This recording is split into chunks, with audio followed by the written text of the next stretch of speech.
I also offer 1 hour consultation for minimal amount of money. Kung gusto nyong matuto, contact me. I can book you para mapag-usapan natin kung ano yung mga tanong mo sa tungkol sa rental, paano mag-invest, paano magsimula, paano magbili, paano mag-transfer ng title, anong klaseng financing ang gagamitin mo,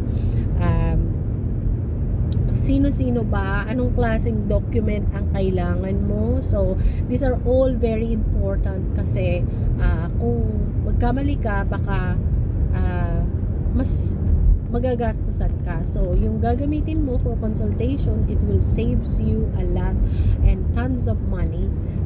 Kasi may skip na natin lahat yan, may eliminate na natin lahat yung pwede mong maging mistake. Kahit na wala ka sa Pilipinas, yes, it's possible to buy, basta alam mo yung binibili mo, or bago ka bumili, pwede mong puntahan muna yung property. So importante yan, huwag kang basta-basta bumili na hindi mo alam, yung wala kang basic knowledge sa pagbili, sa pagbenta din, sa mga